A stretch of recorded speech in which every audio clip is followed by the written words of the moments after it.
Greetings, online investors, and welcome to another Investor Roadshow presentation from the Online Investment Conference. I'm Peter Norman, founder of the OIC, where our goal is providing you with investment ideas worth watching. We've got another great idea to present to you today. Cerro de Pasco Resources, or CDPR, is a mining and resource management company focused on the goal of becoming the next mid-tier producer of precious and base metals in Peru, while committing itself to long-term economic sustainability and benefit for the local population from an economic, social, and health point of view. Goulet is CEO of Pasco Resources and joins us here today to present the story. Welcome, Guy. Thank you very much, Peter. What you see here is the community of Cerro de Pasco.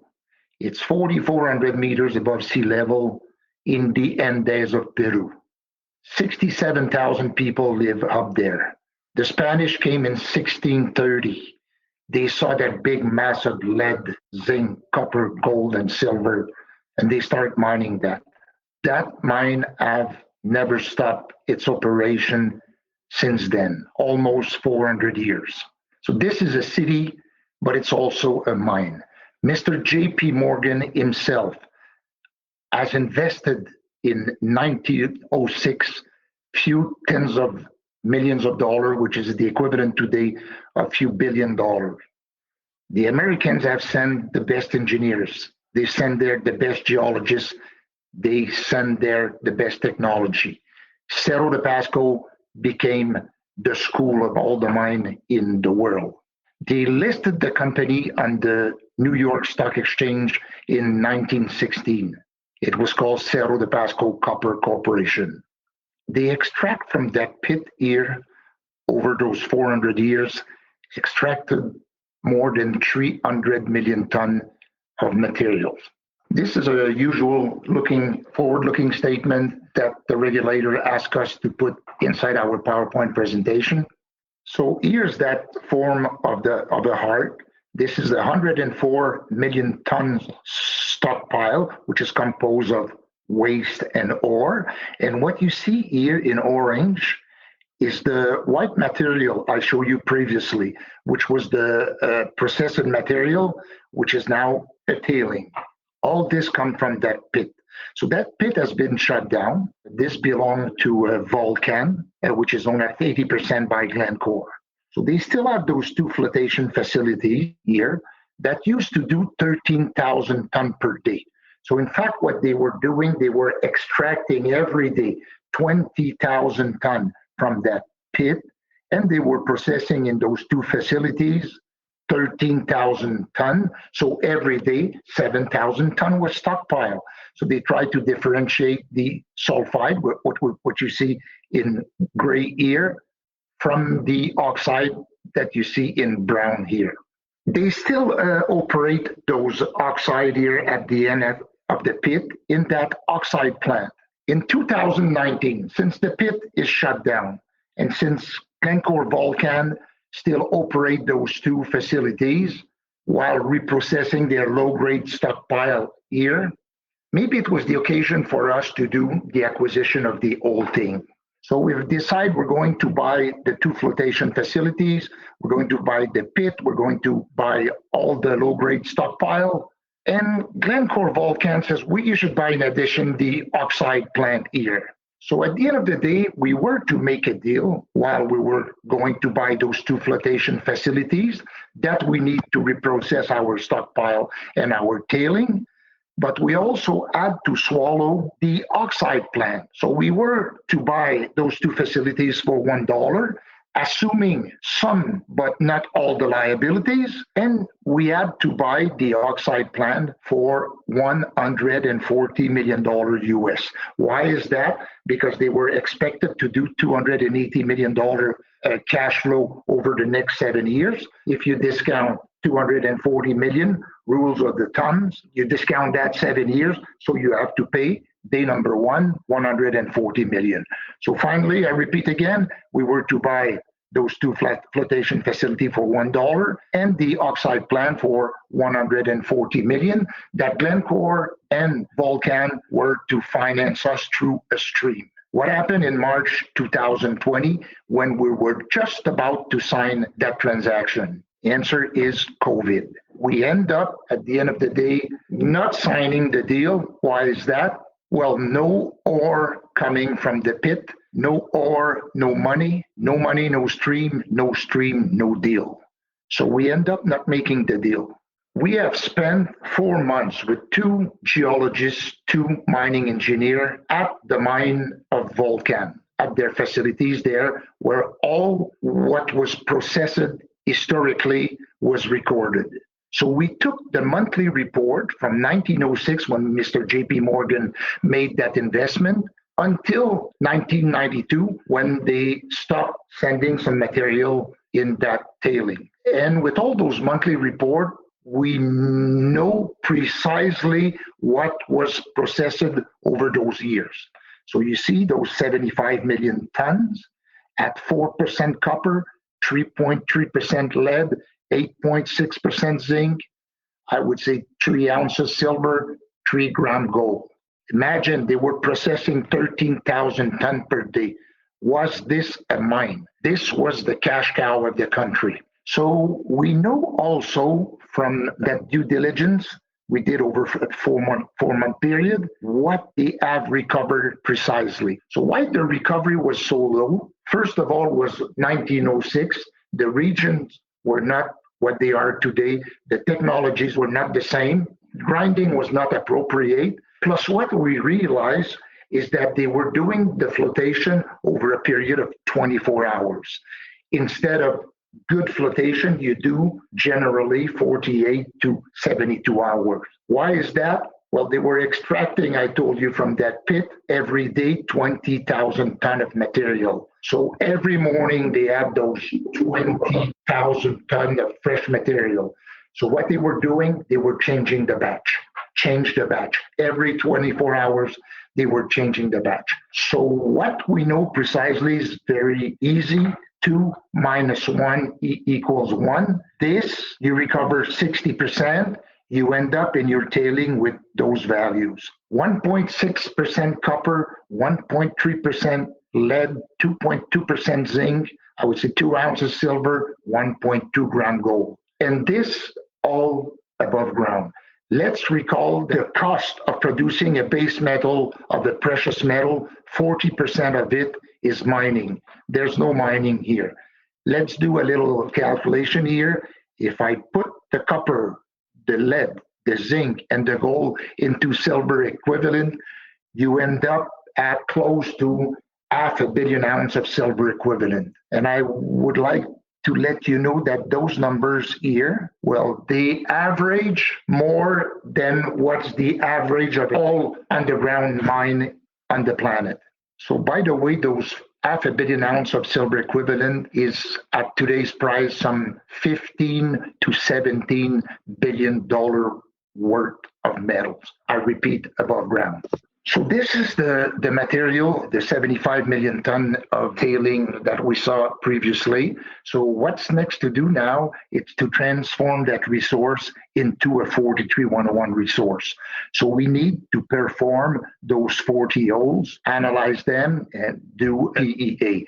So to do those holes, there's already what they call the Declaration de Impacto Ambiental, which is an impact environmental study. This has been approved 2 years ago. We also received the permitting from MINEM to perform those drill holes. The last thing, and it took us quite a long time, is we need to finalize the agreement for surface access. So I have to go back in the past year. That mine was nationalized by the government in 1971 and was sold to Volcan in 1999. I don't know if you remember 1999. Me, I remember. I used to have a gold mine in Val d'Or. Price of gold went to $262 US per ounce. All the price of metals were low. So at that time, 1999, that mine was operated by Centro-Min, which is a division of the government. They had to sell it. They found a Peruvian buyer, which is Volcan, which is one of the largest zinc producer in the world. So Vulcan bought the mine, but 1999, they did not want the stockpile and the tailing. Why is that? Well, back in 1999, tailing reprocessing was not popular. Nobody was doing tailing reprocessing. This came in the 2010 and after. So what they have done, you see that line in green? They create a piece of land and they mandate another division of the government called Activos Mineros, which is entrusted to take care of historic liabilities. So they mandate Activos Mineros to close or at least to take care of the acid water. Why? Because the stockpile and the tailing contains 50% pyrite. So every day it snows or it rains, the water mixed with oxygen and pyrite produce acid water. This has to be treated. Now, why it took us so much time to finalize this agreement is that entity, Activos Mineros, is mandated to close this area, while on the other hand, we do have the irrevocable rights on the minerals. So you see, in the same law, there are two things that oppose. So we have to go into a process. It lasts 2 years where we need to get the opinion of 4 different ministers to say, yes, this project, this should go forward. It's quite easy. You present that project to 2,000 people, they will all say it should go forward. Why? One, we're going to create the wealth back in Cerro de Pasco. I told you earlier, 67,000 people living there. That mine used to employ 7,000 people. Today, that mine barely employed 500 people. What do people do else than mining in Cerro de Pasco? There's nothing else to do. So winning condition number 1, create the wealth back in Cerro de Pasco. We were talking lately with what they call the presidente, which is the mayor of the community. And he told us, he says, we all want to have our kids to go back to college and university in Lima. We just don't have the money. And he showed us that stockpile and that tailing. He says, this is what's going to send people to college and university. Winning condition number 2, we're going to take care of this acid water. It's close to $2 million US a year, which is paid by the government. When we start reprocessing those tailing, we're going to assume those costs. Winning condition number 3, in 25 years, there's no more of that acid water. We have reprocessed all those tailing and those stockpile and throw this back into the pit. Winning condition number 4, we're going to pay the government $23 million US income tax per year from the $104 million cash flow we're projecting, just reprocessing the tailing. Winning condition number 5 and 6, we might produce sulfuric acid. We might produce green hydrogen from the sulfuric acid. And finally, winning condition number 7, all our shareholder will benefit from that operation there. When we perform those 40 holes, we're going to produce a PEA. From our model, we end up with the net present value of $1.35 billion US just for the tailing. We're trading now at $40 million market cap Canadian. There will be an adjustment at some point. We had a market cap of $150 million not long time ago, 2 years ago. Why our market cap is 40 million Canadian now? It took us too much time. But that easement will be signed. The easement is the right to access the ground, will be signed within the next 2 weeks. So you should see an adjustment in our market cap. What I like about that project also, it's diversified metals. You've got a lot of silver. Silver is doing well. You've got some zinc. Zinc was not doing well last year. It's getting better now. But it's very rare that you see all the base metal and the precious metal go down at the same time. Just for the economics here, you can see we do have a NSR of probably some $35 US per ounce. That's 75 million ton per day. It's $104 million cash flow per year. So it's going to look like this. What you see in orange is the tailing. So we're going to go there, make a hole. It's going naturally to be filled up with water. And we're going to bring a ponton, and we're going to create some mud. And the mud will be pumped 1.2 kilometers away in those two facilities owned by Volcan Glencore. So each pump, you can see we create the mud, and we're going to pump that mud 10,000 ton per day per pump every day. So no more noise, no more trucking, no more dynamite, no more dust. People of Cerro de Pasco just loves us.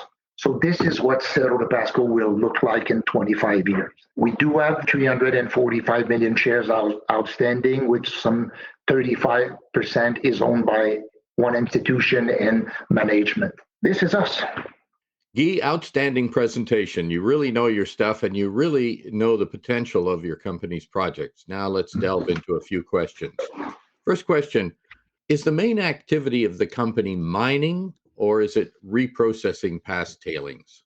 We would like to call that rehabilitation. It's mining, but at the end of the day, as I mentioned to you, everybody will benefit from that rehabilitation. Like nobody thought in 1906 putting a stockpile and a tailing right in the middle of that community would attract all the NGOs of the planet.